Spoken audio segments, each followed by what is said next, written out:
Hi everybody, I'm Greg Hird-Rutter and I'm the lead VFX artist on the Dead Space remake. What I'm going to show you today is some of the atmospheric and environmental VFX that have been created by our team. These are VFX such as fog, smoke, and pyrotechnics that help populate the Ishimura and help tell the Dead Space narrative. Now before I show you what we're doing, let's take a look at the original Dead Space and what they did for their environmental VFX. They did an amazing job in setting a very desaturated color palette, with everything very muted and everything feels very natural. Nothing feels fantastical or takes you out of that horror mood. For the remake, we wanted to stay true to this, but look for opportunities to push things further using modern day techniques. The original was quite limited in terms of complexity of VFX, while we have a lot more room to move.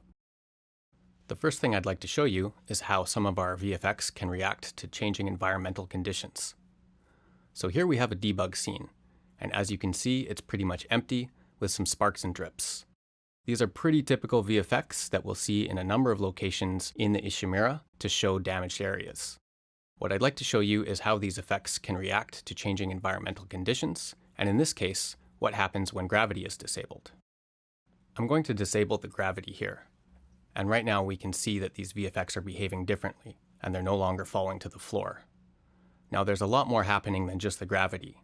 I can make a number of artistic choices as to how the VFX behave. For example, with the drips, I wanted to extend their lifetime so they spread out across the room rather than disappear quickly.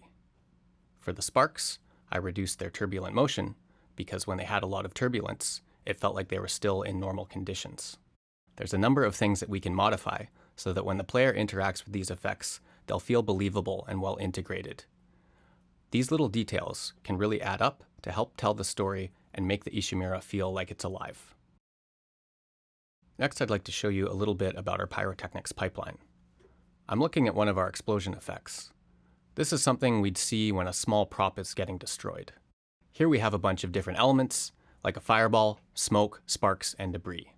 I'll hide a few of these so we can concentrate just on the fire and smoke. I'll set this to loop so we can see it continually playing. Something that is important to Dead Space is that we have a lot of dark environments that have changing lighting conditions.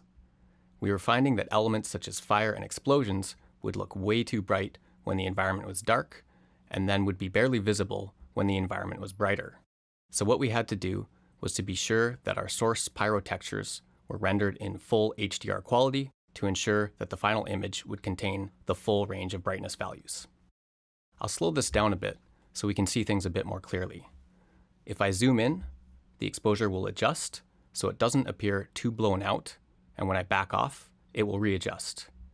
If I change this to a darker environment, you'll see that we don't get a crazy amount of overbrightness, and we're still able to see a lot of detail in the texture. And finally, I'll go to pitch black. It still holds up and behaves naturally. So this all means that we can play a lot with the lighting in our environments, and the VFX will still integrate into the experience well and be legible by the player. The final thing I wanted to show is our interactive atmospherics. So here I am in another test map. I have a few debug lights floating around so we can see what's happening here. I'll just back up and start one of our steam effects. So what do we have here? It's a volume-based 3D simulation. It exists inside a container, and density and velocity values are pushed around to create what we see here. Something that's cool about this simulation is that it lives in the physics world, so if the player walks through it, it will interact. Also, if I pick up an object, like this battery, it will also behave quite naturally. This will work if I spawn an enemy. I disabled its AI, so it won't attack me. As you can see, the steam will collide and interact with him too. This effect also works quite well with our lighting and renders with the rest of the fog we have throughout our game. This can be used in a number of cases. We can create a steam or smoke effect like this, or we can cover the floor with a thin layer of interactive fog. In some cases, we can even fill an entire room with a cool simulation like this to give us some interesting and terrifying gameplay situations. So thanks for watching. I hope you enjoyed seeing some of the VFX we're working on.